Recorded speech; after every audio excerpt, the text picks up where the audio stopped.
جس کا اس کو پرنٹ آؤٹ نکلوانا تھا۔ پھر اسی ٹکٹ پر اسے 5 فروری کی صبح استنبول کے لیے روانہ ہونا تھا۔ شام میں وہ ارم سے اس کا ایوو مانگنے تایا فرقان کے گھر آئی تھی۔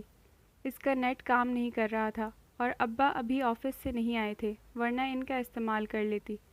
ختیجہ کا پیغام آیا تھا کہ سبانجی یونیورسٹی نے ہاسٹل کا الیکٹرک فارم پر کرنے کے لیے بھیجا ہے، سو وہ میل چیک کر لے۔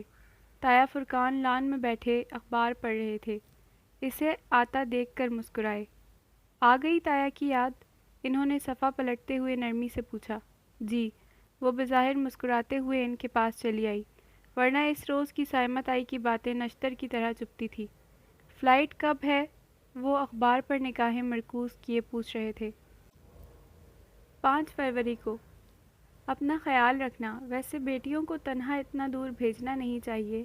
سلیمان کا حوصلہ ہے بھائی۔ خیر تم ترکی میں اپنے لباس اور اقدار کا خیال رکھنا، سر سے دوپٹہ نہ اتارنا جیسے ارم نہیں اتارتی۔ آخری فقرہ کہتے ہوئے ان کے لہجے میں فخر در آیا تھا۔ حیا کے حلق تک کڑواہٹ گھل گئی۔ جی بہتر،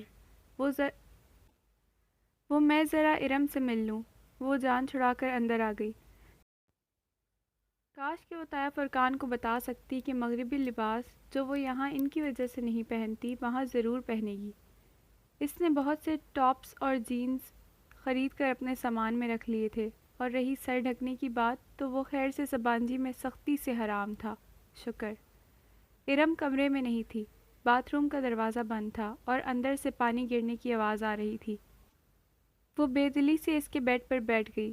ارم شاور لینے میں بہت دیر لگاتی تھی، سو مجبوراً اسے انتظار کرنا پڑا۔ دفتن سیل فون کی گھنٹی بجی۔ حیا چونکی۔ ارم کا سیل فون اس کے ساتھ ہی تکیے پہ رکھا تھا۔ اس نے گردن جھکا کر دیکھا۔ سیل فون کی روشن اسکرین پر ایک نیا پیغام جگمگا رہا تھا، ساتھ ہی بھیجنے والے کا نام لکھا آ رہا تھا، حیا سلیمان۔ وہ بے یقینی سے فون کی اسکرین کو دیکھے گئی۔ کیا کسی نے ارم کو اس کے نمبر سے پیغام بھیجا تھا، یا ارم نے کسی کا نمبر اس کے نام کے ساتھ محفوظ کر رکھا تھا؟ حیا نے محتاط نگاہوں سے باتھ روم کے بند دروازے کو دیکھا اور فون پہ 1-2 بٹن دبائے۔ پیغام لمحے بھر بعد کھل گیا۔ میں کال کر لوں؟ صبح سے بات نہیں ہوئی، اب مزید انتظار نہیں کر سکتا، یہ دل اتنا مضبوط نہیں ہے جان۔ رپلائی۔ اس نے جلد نام مٹایا اور سیل فون واپس تکیے پر الٹا کر کے رکھ دیا۔ ایک لمحے میں اسے سب سمجھ آ گیا تھا۔ تایا ابو کی اسکارف والی سر ڈھکنے والی بیٹی ایک عدد بوائے فرینڈ کی مالک تھی، جسے لوگوں سے چھپانے کے لیے اس نے حیا سلیمان کا نام دے رکھا تھا۔ تب ہی وہ اس رشتے پر خوش نہیں تھی۔ حیا کو یاد آیا۔ وہ مزید بیٹھے بنا وہاں سے نکل آئی۔ ایوو اس نے تایا فرقان سے مانگ لیا، مگر جاتے جاتے ایک طنز و استہزاء بھری مسکراہٹ کے ساتھ ان کو دیکھا۔ کاش وہ ارم کے حجاب کا پول کھول سکتی تو تایا کی شکل دیکھنے والی ہوتی۔ اوڑھنا یا نقاب کرنا کردار کی پختگی کی علامت نہیں ہوتی، اس نے بے اختیار سوچا تھا، اور تب وہ ایسا ہی سوچتی تھی۔ سبانجی یونیورسٹی نے اسے اس کے ہاسٹل کے متعلق ترجیحات جاننے کے لیے سوال نامہ بھیجا تھا۔ لیپ ٹاپ گود میں رکھے وہ بیڈ پر نیم دراز دلچسپی سے سوالات پڑھتی، صرف اپنا موڈ بہتر کرنے کے لیے مضحکہ خیز جواب بھیجنے لگی۔ کیا آپ اپنی کسی ہم وطن ایکسچینج اسٹوڈنٹ کے ساتھ کمرہ شیئر کرنا چاہیں گی؟ بالکل بھی نہیں۔ اس کی انگلیاں تیزی سے لیپ ٹاپ کی کنجیوں پہ حرکت کر رہی تھیں۔ کیا آپ اسموکنگ کرتی ہیں؟ بالکل کرتی ہوں۔ ڈرنک کرتی ہیں؟ وہ بھی کرتی ہوں۔ آپ کس مالک ہیں؟ سخت، جھگڑالو اور خونخوار۔ وہ مسکراہٹ دبائے جواب لکھ رہی تھی۔ جب صفحہ ختم ہوا تو اس نے نیکسٹ کا بٹن دبایا۔ وہ سوچ رہی تھی کہ اگلے صفحے کے جوابات پر کر کے اس فارم کو منسوخ کر دے گی۔ اس فارم کو جمع کرانے کا اس کا قطعاً کوئی ارادہ نہ تھا، مگر جب نیکسٹ دبانے پر اگلے صفحے کی بجائے فارم فل کرنے کا شکریہ، ہم آپ کا روم الاٹ کرتے وقت آپ کی دی گئی ترجیحات کا خیال رکھیں گے، لکھا آیا تو اس کی مسکراہٹ غائب ہو گئی۔ لعنت ہو تم سب پر۔ وہ جھنجھلا کر اٹھی اور لیپ ٹاپ ایک طرف رکھا۔ فارم سبانجی کو جا چکا تھا۔ وہ اس کا پہلا ہی تاثر کتنا برا پڑا ہوگا وہ جانتی تھی۔ اس کی پیکنگ ابھی مکمل نہیں ہوئی تھی۔ اس نے ایک نگاہ کھلے سوٹ کیسز اور بکھری اشیاء پہ ڈالی، پھر کچھ سوچ کر باہر آئی۔ لاؤنج خالی تھا۔ حیا نے ٹیلی فون سٹینڈ پر رکھی ڈائری اٹھائی اور صفحے پلٹنے لگی۔ ایس کے صفحے پر 4 سطور میں سبین پھپھو کے گھر کا پتہ اور ایک فون نمبر لکھا تھا۔ اس نے وہ صفحہ پھاڑا اور طے کر کے مٹھی میں دبا لیا۔ ایک دفعہ جہان سکندر اس سے مل جائے، پھر وہ ان بیتے ماہوں سال کا حساب ضرور لے گی۔ وہ واپس بیڈ پر آ کر بیٹھ گئی اور سامنے لیپ ٹاپ پر کھلے پڑے میل باکس کو دیکھا۔ وہاں اب ایک نئی میل کا نشان جگمگا رہا تھا، national response centre for cyber crime. اس نے قدرے الجھ کر اس میل کو دیکھا اور کھولا۔ بھلا اب سائبر کرائم والے اس سے کیوں رابطہ کر رہے تھے؟ صفحہ کھل گیا اور وہ جیسے جیسے پڑھتی گئی اس کی آنکھیں حیرت سے پھیلتی گئیں۔ یہ ای میل سائبر کرائم سیل سے حیا کی اس میل کے جواب میں آئی تھی جو چند روز قبل اس نے بطور شکایت بھیجی تھی اور جس میں اس نے ویڈیو کا ذکر کیا تھا۔ اب اس کے جواب میں ہیلپ ڈیسک آفیسر نے اس کو ایک باقاعدہ کمپلینٹ فارم بھیجا تھا جس کو بھرنے کے ساتھ ساتھ اسے اپنا فون نمبر، گھر کا پتہ، شناختی کارڈ وغیرہ لکھ کر بھیجنے تھے۔ یہ فارم FIR کے مترادف تھا، سو تمام تفصیلات ضروری تھی۔ وہ یکٹک اس فارم کو دیکھے گئی۔ اگر سائبر کرائم سیل نے اسے اب جواب دیا تھا تو وہ پرائیویٹ نمبر سے آنے والی کال، وہ میجر احمد کا آفس، وہ سب کیا تھا؟ کیا اسے بیوقوف بنایا گیا تھا؟ کیا واقعی وہ اصلی میجر تھا؟ یا مگر پھر اس کے پاس اس ویڈیو کو مکمل طور پر انٹرنیٹ سے ہٹوانے کی طاقت اور اثر و رسوخ کیسے آیا؟ وہ الجھتے ذہن کے ساتھ جلدی جواب ٹائپ کرنے لگی۔ اسے سائبر کرائم سیل کو مختصر الفاظ میں یہ یقین دہانی کروانی تھی کہ وہ ویڈیو اب ہٹ چکی ہے اور وہ اپنی شکایت واپس لے رہی ہے۔ اسے اب فوری طور پر ان خفیہ والوں سے پیچھا چھڑانا تھا۔ میل لکھ کر اس نے سینڈ کو دبایا اور پرسوچ نگاہوں سے اسکرین کو دیکھے گئی۔ میجر احمد کا تعلق سائبر کرائم سیل سے نہیں تھا، اس بات کا اس کو یقین ہو چلا تھا۔ ایئرپورٹ پر ڈی جے بری طرح رو رہی تھی۔ اس کے والدین اس کے ساتھ کھڑے اسے تسلی دے رہے تھے۔ حیا کچھ دیر تو اسے چپ کروانے کی کوشش کرتی رہی، پھر قدرے فاصلے پر جا کھڑی ہوئی اور جیکٹ کی جیبوں میں ہاتھ ڈالے بڑے سکون سے ڈی جے کو روتے دیکھتی رہی۔ آج اس نے شلوار قمیص پہ سیاہ جیکٹ پہن رکھی تھی اور دوپٹہ مفلر کی طرح گردن سے لپٹا تھا۔ بس آج آخری روز تھا، پھر ترکی میں اپنی مرضی کا لباس پہنے گی اور اپنی مرضی سے اکیلی ہر جگہ گھومے گی، بنا روک ٹوک، بنا تایا فرقان یا ابا کی ڈانٹ کے خوف کے۔ اس وقت رات کے 11:30 بجے تھے اور ان کی فلائٹ اگلی صبح 4 بجے کی تھی۔ کتنا روتی ہے یہ، تم خیال اس کا؟ سلیمان صاحب کو ڈی جے کے مسلسل رونے پہ کوفت ہونے لگی تھی۔ جب تک وہ واپس ہوئے ڈی جے روئے جا رہی تھی۔ اس کے آنسو تب تھمے جب اتحاد ایئر لائنز کی وہ پاکستانی نژاد آفیسر ان کے پاس آئی اور بہت شائستگی سے ان کو مخاطب کیا۔ میڈم آپ لوگ پلیز اپنے ڈاکیومنٹس اور لیپ ٹاپس سوٹ کیس سے نکال کر ہینڈ کیری میں رکھ لیں تاکہ اگر آپ کا سامان گم بھی ہو جائے تو کم از کم ڈاکیومنٹس محفوظ رہیں۔ ایویں ہی سامان گم ہو جائے؟ ہتھیلی کی پشت سے آنسو صاف کر کے ڈی جے غصے سے بولی۔ وہ سارا رونا بھول گئی تھی۔ ہم نے ہینڈ کیری میں اتنا بوجھ نہیں اٹھانا میم، یہی بہتر ہے کیونکہ بعض اوقات سامان گم بھی ہو جایا کرتا ہے۔ کہیں یہ نہ ہو کہ آپ کے بعد ازاں آپ کسی مسئلے سے دوچار ہوں۔ وہ اس ترک ایئر لائن میں کام کرنے والی ایک پاکستانی لڑکی تھی اور اس کی پہلی دفعہ بین الاقوامی فلائٹ لینے کے پیش نظر کہہ رہی تھی، اور حیا مان بھی جاتی مگر ڈی جے اڑ گئی۔ ہرگز نہیں، ہم نے اتنا بھاری ہینڈ کیری نہیں اٹھانا۔ پلین میں آپ کو نہیں اٹھانا پڑے گا۔ آفیسر کی شائستگی برہمی میں بدلنے لگی۔ پلین میں جانے تک تو اٹھانا ہی پڑے گا۔ پھر تو ترکی میں آپ پر اللہ ہی رحم کرے۔ وہ پیر پٹک کر چلی گئی۔ تو ڈی جے نے اپنی متورم آنکھوں اور فاتحانہ مسکراہٹ کے ساتھ حیا کو دیکھا اور انگلی سے اینک پیچھے کی۔ انسان کو کوئی چیز نہیں ہرا سکتی جب تک وہ خود ہار نہ مان لے۔ حیا بے اختیار ہنس دی۔ اسے ڈی جے اچھی لگی تھی۔ فلائٹ میں ان دونوں کی نشستیں ایک ہی قطار میں ملی۔ درمیانی راستے کے دائیں طرف جڑی 3 نشستوں میں سے کھڑکی کے ساتھ والی حیا کو ملی اور راستے والی نشست ڈی جے کو۔ درمیانی نشست خالی تھی۔ کیا ہی مزہ آ جائے حیا اگر اس سیٹ پہ کوئی ہینڈسم اور چارمنگ سا لڑکا آ کر۔ ڈی جے کے الفاظ ادھورے ہی رہ گئے۔ ایک بھاری بھرکم سے پاکستانی صاحب جو اپنے 2 پیس میں بے حد پھنسے پھنسے لگ رہے تھے، اطمینان سے چلتے ہوئے آئے اور دھپ سے ان دونوں کے درمیان بیٹھ گئے۔ حیا غیر آرام دہ محسوس کر کے مزید کھڑکی کی طرف کھسک گئی اور ختیجہ مخالف سمت۔ مجھے عثمان شبیر کہتے ہیں، شیخ عثمان شبیر۔ اپنی بھاری آواز میں وہ خوش دلی سے گویا ہوئے۔ نائس۔ حیا بظاہر اپنے چھوٹے سے گولڈن کلچ کو کھول کر کچھ تلاش کرنے لگی۔ یہ وہی کلچ تھا جو دلاور بھائی کی مہندی پر اس نے گولڈن لہنگے کے ساتھ لیا تھا۔ گڈ۔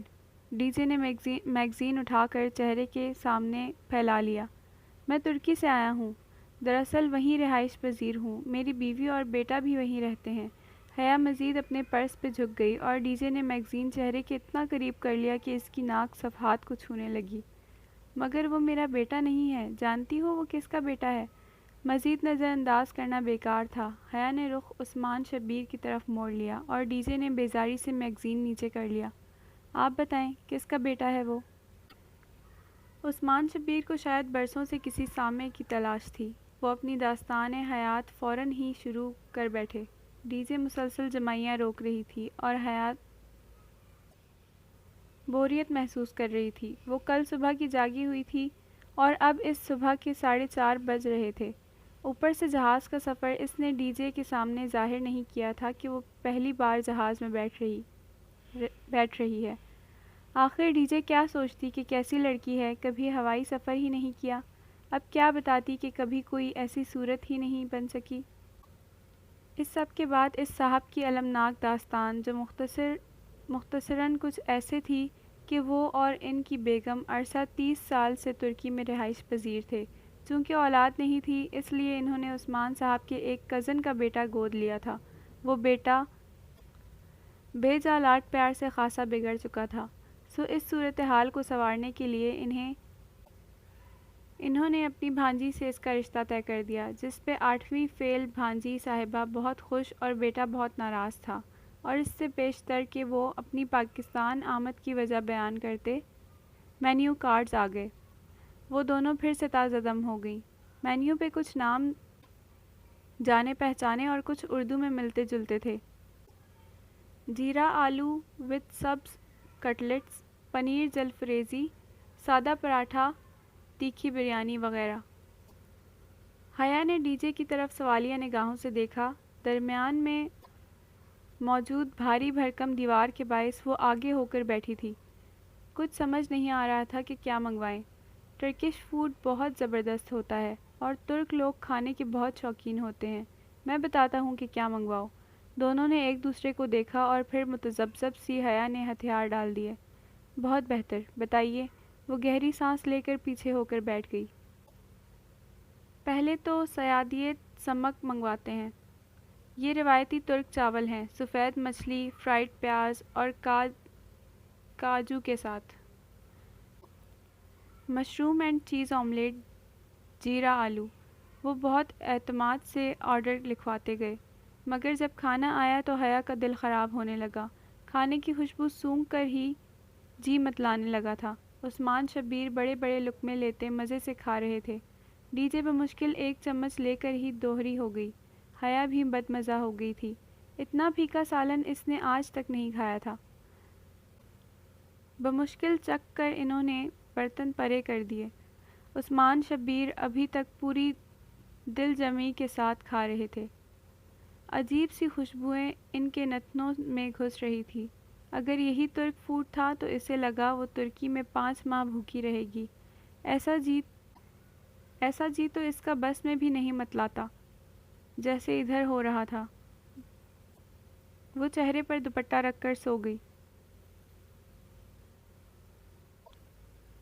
اسلام آباد سے پورے 2.5 گھنٹے بعد انہیں ابو ظہبی ایئرپورٹ پہ اترنا تھا۔ وہاں کچھ دیر کا قیام تھا اور پھر استنبول۔ ابو ظہبی اترنے سے قبل کھڑکی کے پار زمین کا گولائی میں کٹاؤ دکھائی دینے لگا تھا۔ زمین کا وہ کرہ اتنا حسین تھا کہ اس کی بیزاری اور نیند بھاگ گئی۔ وہ محو سی یک تک وہ منظر دیکھے گئی۔ ابو ظہبی ایئرپورٹ پر انہوں نے ٹرمینل 3 پر لینڈ کیا تھا۔ استنبول کی فلائٹ انہوں نے ٹرمینل 1 سے پکڑنی تھی، مگر پہلے گھر فون کرنا تھا۔ وہ دونوں آگے پیچھے تیز تیز چلتی کالنگ کارڈ خریدنے گئیں۔ 5 یوروز کا اتصالات کا کارڈ خریدا اور فون بوتھ کی طرف بھاگی۔ قطار میں فون بوتھ لگے تھے۔ حیا نے ایک ایک کر کے پہلے تینوں پر کارڈ لگانے کی کوشش کی، مگر کارڈ تھا کہ ڈلنے کا نام ہی نہ لے۔ اسے ایئرپورٹ پر فون بوتھ استعمال کرنے کا پہلا تجربہ تھا۔ کچھ سمجھ نہیں آ رہا تھا کہ کیا کرے۔ حیا، اس بندے کو دیکھو، جیسے یہ کارڈ ڈال رہا ہے ویسے ہی ڈالو۔ ڈی جے نے اسے کوہنی ماری تو حیا نے پلٹ کر دیکھا۔ چوتھے بوتھ پر ایک شخص ان کی طرف پشت کیے اپنا کارڈ ڈال رہا تھا۔ حیا کو دکھائی نہیں دے رہا تھا کہ وہ کون سا طریقہ استعمال کر رہا ہے، سو وہ ڈی جے کا ہاتھ تھامے اس کے سر پہ جا پہنچی۔ وہ ریسیور کان سے لگائے نمبر ملا رہا تھا۔ پلیز ہمیں یہ کارڈ ڈال دیں۔ وہ اسے ڈال نہیں پا رہی۔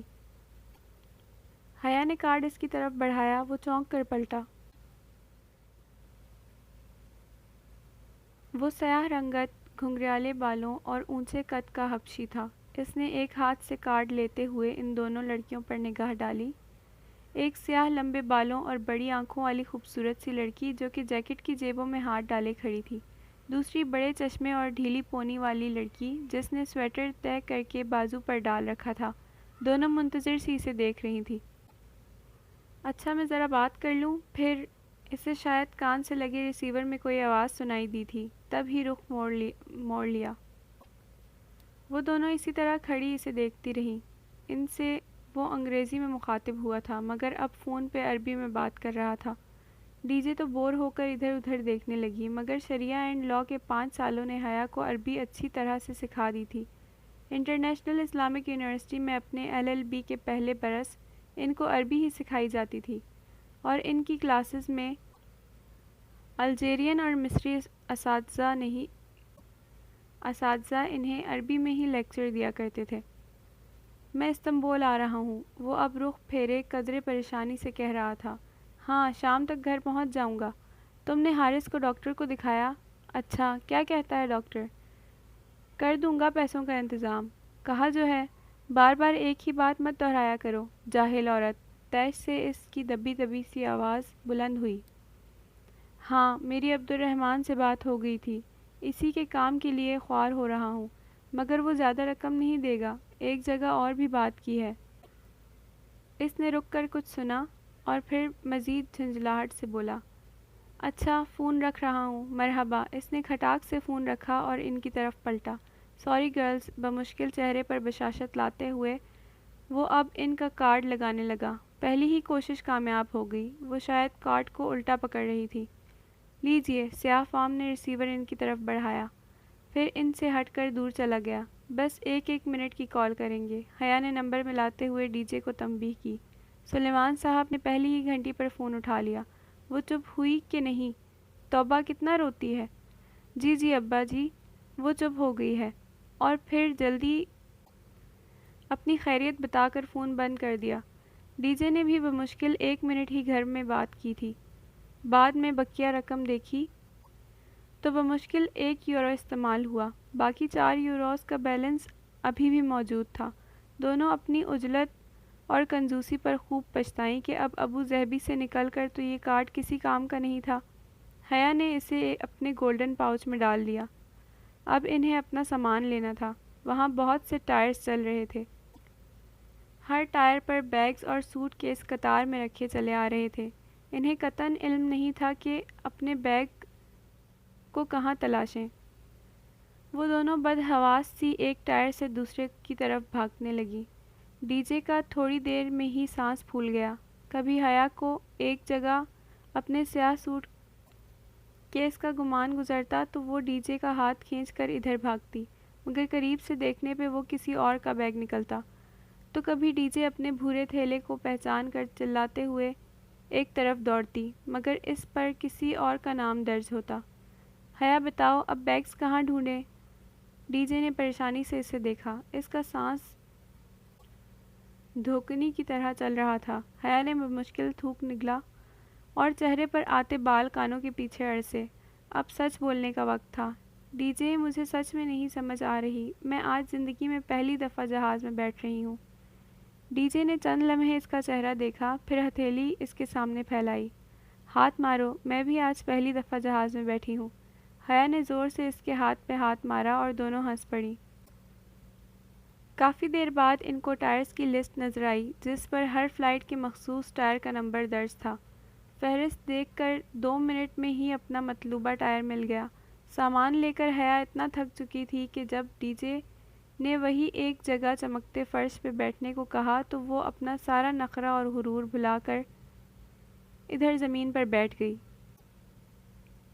اپنے بیگز کے ساتھ اب وہ دونوں مزے سے فرش پر بیٹھی ہر آتے جاتے کو دیکھ رہی تھی اور ارد گرد مہذب نفیس لوگ حیرت سے ان کو دیکھتے گزر رہے تھے۔ ٹرمینل 1 سے جو پرواز ان کو ملی اس میں بھی عثمان شبیر ساتھ ہی تھے۔ اپنی داستان حیات فراموش کر کے وہ اب ان کی طرف متوجہ ہوئے اور ان کا انٹرویو کرنے لگے۔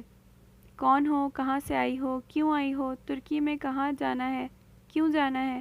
سبانجی یونیورسٹی، انہوں نے اتنی بلند آواز میں دہرایا کہ اگلی نشست پر بیٹھی ترک خاتون نے گردن موڑ کر قدرے اونچا ہو کر ان کو دیکھا۔ سبانجی، اس سے آگے خاتون نے قدرے ستائش سے چند الفاظ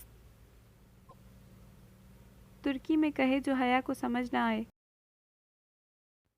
جواباً عثمان شبیر نے اپنی بھاری بھرکم آواز میں کچھ کہا تو وہ خاتون قدرے گڑبڑا کر واپس رخ پھیر گئی۔ آپ نے ان کو کیا کہا؟ حیا نے کڑی نگاہوں سے انہیں گھورا۔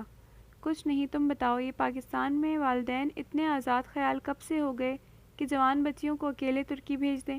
اکیلے نہیں ہیں ہم، ہمارا پورا گروپ ہے، ہم 2 اسٹوڈنٹس ہیں اور باقی فیکلٹی ممبران ہیں جو 2 روز قبل روانہ ہو چکے ہیں۔ انہوں نے جیسے سنا ہی نہیں۔ خیر اب اکیلی جا رہی ہو تو اپنا خیال رکھنا،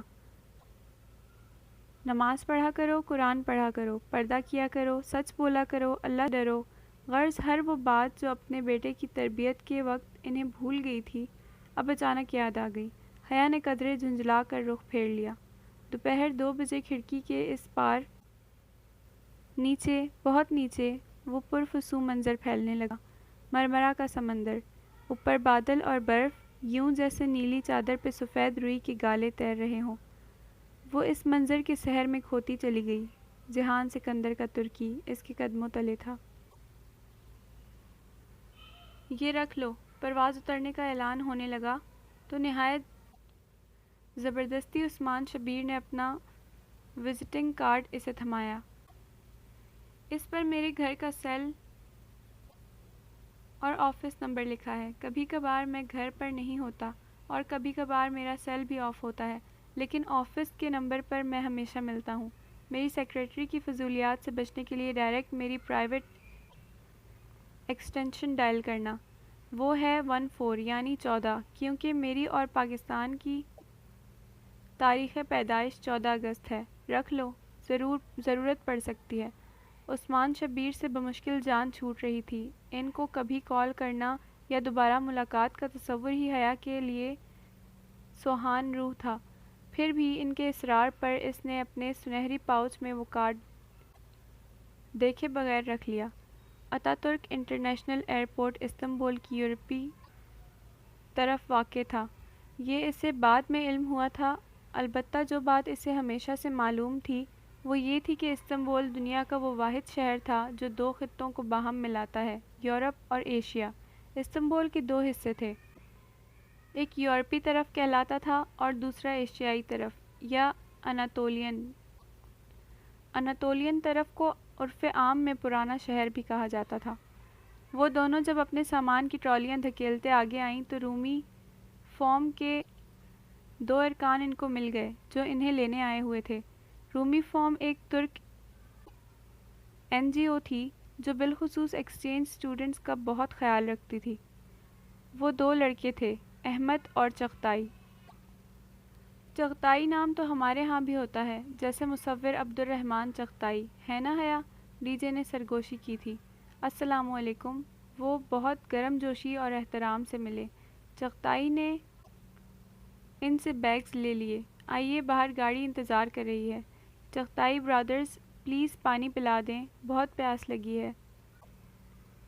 حیا کی طرح ڈی جے بھی پیاس سے بے حال تھی۔ چغتائی نے سر اس بات میں ہلایا اور احمد کے ساتھ سامان اٹھانے لگا۔ پھر وہ دونوں ان سے آگے چلتے ہوئے باہر کی طرف بڑھ گئے۔ بے حد مہمان نواز قوم کے سپوت نے ان کو پانی کیوں نہیں پلوایا؟ یہ معمہ وہ ساری زندگی نہیں حل کر سکی۔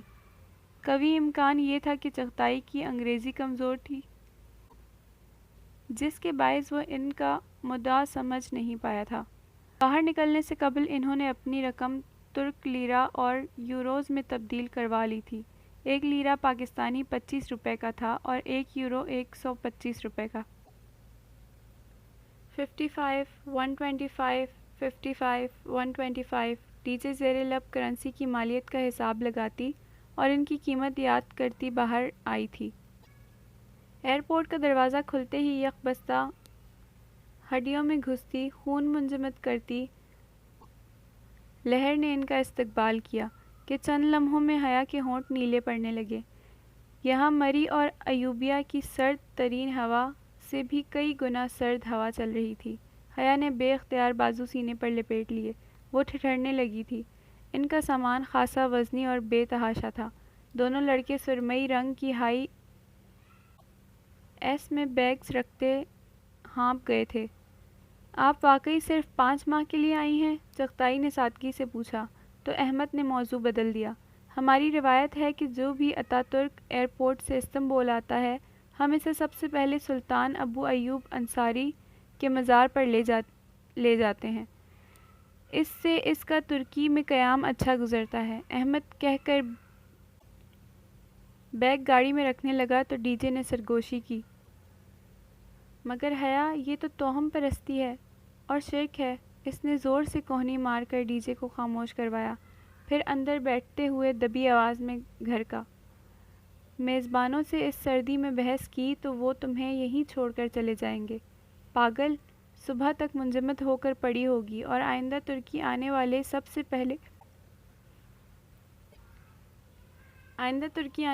سے پہلے تمہارے منجمد مجسمے کی زیارت کیا کریں گے۔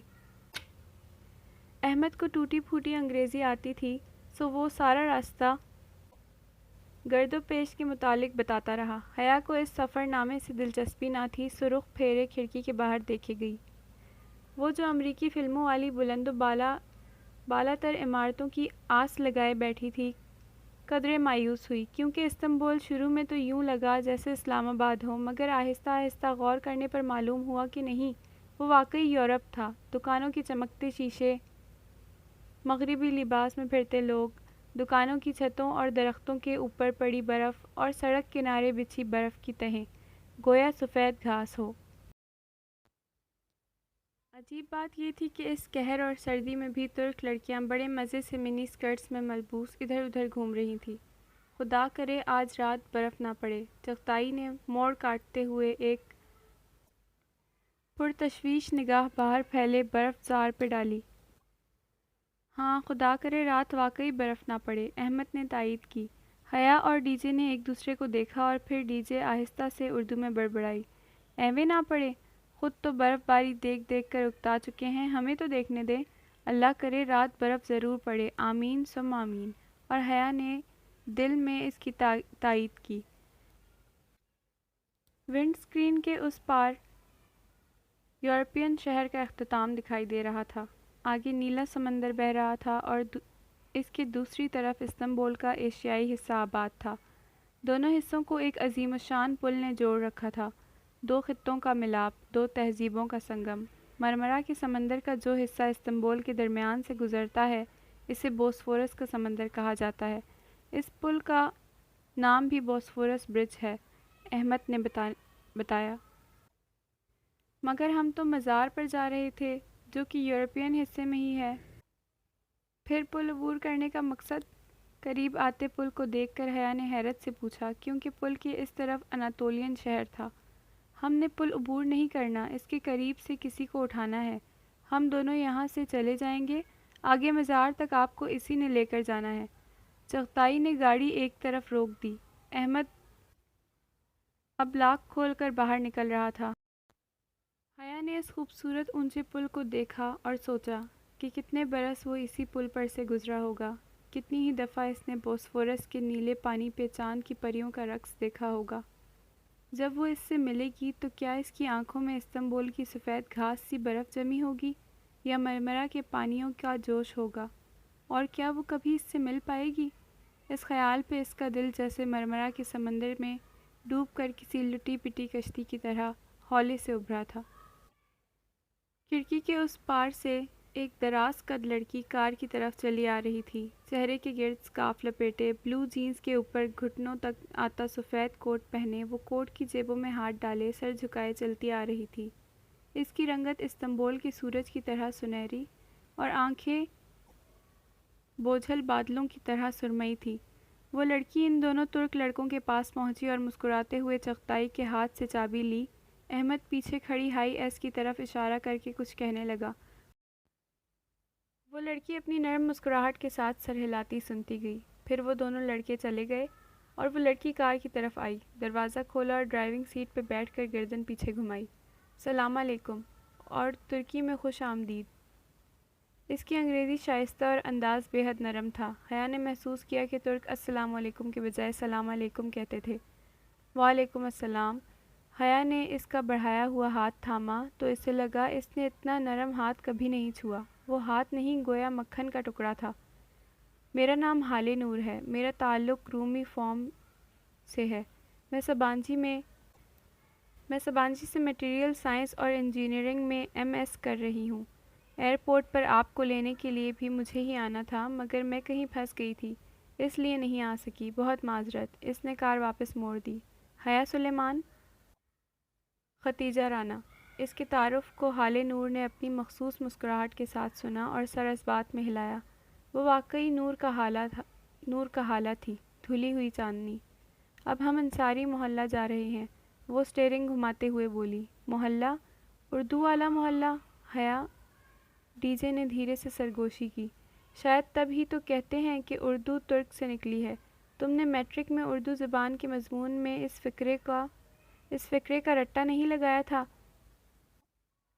لفظ اردو ترک زبان سے نکلا ہے جس کے معنی لشکر کے ہیں۔ ڈی جے نے چہک کر فقرہ مکمل کیا۔